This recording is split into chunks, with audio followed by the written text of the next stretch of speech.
পরোক্ষানুভূতি প্রত্যক্ষ জ্ঞান সম্পর্কে মানে গীতা সম্পর্কে ଅଛି ସମସ୍ତେ ମାନେ ବାଦ ବାଦ ସେ ଭୂମିକା ଅଛି କୃଷ୍ଣ ଏବଂ ଅର୍ଜୁନଙ୍କର ବାଦ ବିତଣ୍ଡା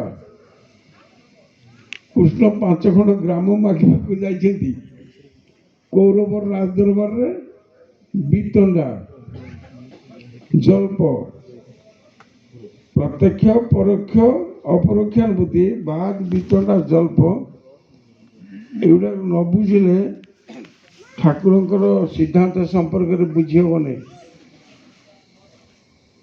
ପ୍ରତ୍ୟକ୍ଷ ଜ୍ଞାନ ମୁଁ ଏଠି ବସିଛି ଏଟା ସତ ନା ମିଛ? ସତ। ଏଇଟା ମହାମୂର୍ଖ କାଳିଦାସ ଠାରୁ ଆହୁରି ବି ମୂର୍ଖ।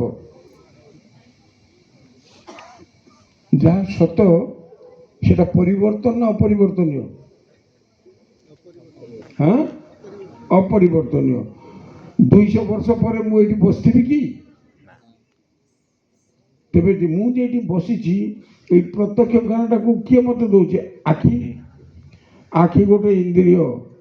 ଗୀତା ପଢ଼ ତ 15 ଅଧ୍ୟାୟରେ ଦେଖ ମନ ଷଷ୍ଠାନି ଇନ୍ଦ୍ରିୟାନି ପ୍ରକୃତି ସ୍ଥାନୀ କର୍ଷତି ଶରୀରଂ ଯଦାବପୃତି ଯଦାଭୂତ କାମତିଶ୍ୱର ଗୃହୀତୈତନି ସଂଜାତି ବାୟୁଗନ୍ଧାନି ଭାଷୟ। ଇନ୍ଦ୍ରିୟ ମାଧ୍ୟମରେ ଆମେ ଯେଉଁ ଜ୍ଞାନ ଅର୍ଜନ କରୁଛେ ଇନ୍ଦ୍ରିୟଟା ତ ମିଛ। ଆଖିଟା 100 ବର୍ଷ ପରେ ଥିବ କି?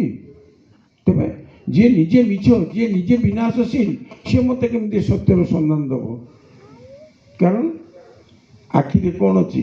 ସ୍ପନ୍ଦନ ଅଛି ନା ନାହିଁ? ଡାକ୍ତର କୁଆଡ଼େ ଗଲେ? ଏଇ ଯେ ଡାକ୍ତର ଥିଲେ ନା ଏଠି 2ଟା ଯୋଡ଼ା ଡାକ୍ତର ଅଛନ୍ତି କୁହ ତ ଆଖିରେ ସ୍ପନ୍ଦନ କମ୍ପନ ଅଛି ନା ନାହିଁ? ଯାହାର ମধ্যে ସ୍ପନ୍ଦନ କମ୍ପନ ଅଛି ସେ ବିନାଶ। ପ୍ରତ୍ୟକ୍ଷ ସ୍ପନ୍ଦନ ଅଛି କମ୍ପନ ଅଛି ଡାକ୍ତର ଔଷଧ ଦେଉଛି କ'ଣ କରୁଛି? ଆମର ଯେଉଁ ଜଡ଼ତା ଅଛି ସେ ତାକୁ ସ୍ପନ୍ଦନ କରିଦେଉଛି ଦ୍ରବ୍ୟ ଗୁଣ। ଆମେ ଯେ ଆଖିରେ ଦେଖୁଛେ ଏଟା ଗୋଟେ ଦ୍ରବ୍ୟ ଗୁଣ। ପ୍ରତ୍ୟକ୍ଷ ଜ୍ଞାନ କେବେ ଟେକିବନି? ତର୍କ କରନ୍ତୁ, ମୁଁ ପ୍ରସ୍ତୁତ ଅଛି। ପରୋକ୍ଷ ଦ୍ୱାପର ଯୁଗରେ ମହାଭାରତ ଯୁଦ୍ଧ ହୋଇଥିଲା ଆମେ ଜାଣିଲେ କେମିତି ନା ଗୀତା। ଗୀତା একটা ପୁସ୍ତକ।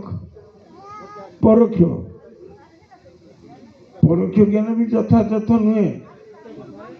ତର୍କକୁ ଆସନ୍ତୁ ଉଡ଼ିଯିବ ସବୁ, କିଛି ରହିବନି।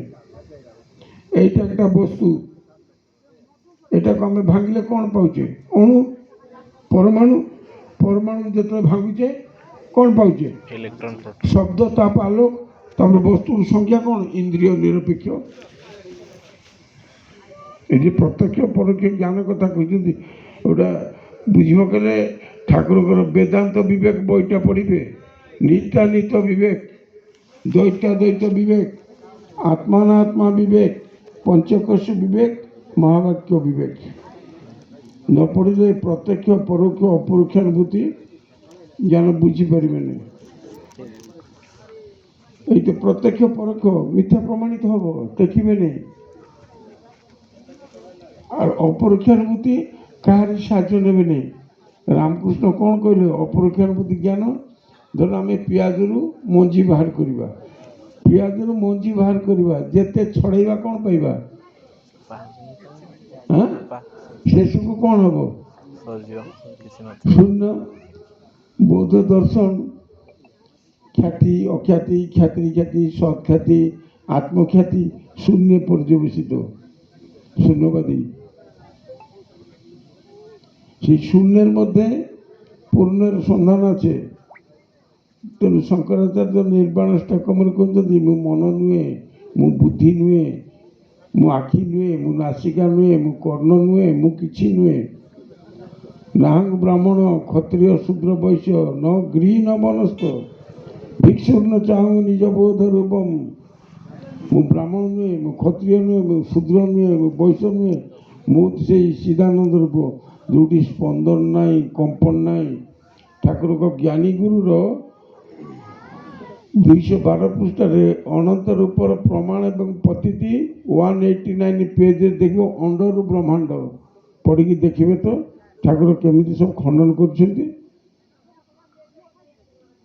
ଅପରୋକ୍ଷାନୁଭୂତିଟା ସତ୍ୟ, ପ୍ରତ୍ୟକ୍ଷ ପରୋକ୍ଷ ଏସବୁ ଇନ୍ଦ୍ରିୟ ମାଧ୍ୟମରେ, ଅନ୍ୟର ମାଧ୍ୟମରେ। କାଲି ବିଶେଷ ଆଲୋଚନା କରିବା। 9ଟା ପର୍ଯ୍ୟନ୍ତ ଆମର ସାଧାରଣତଃ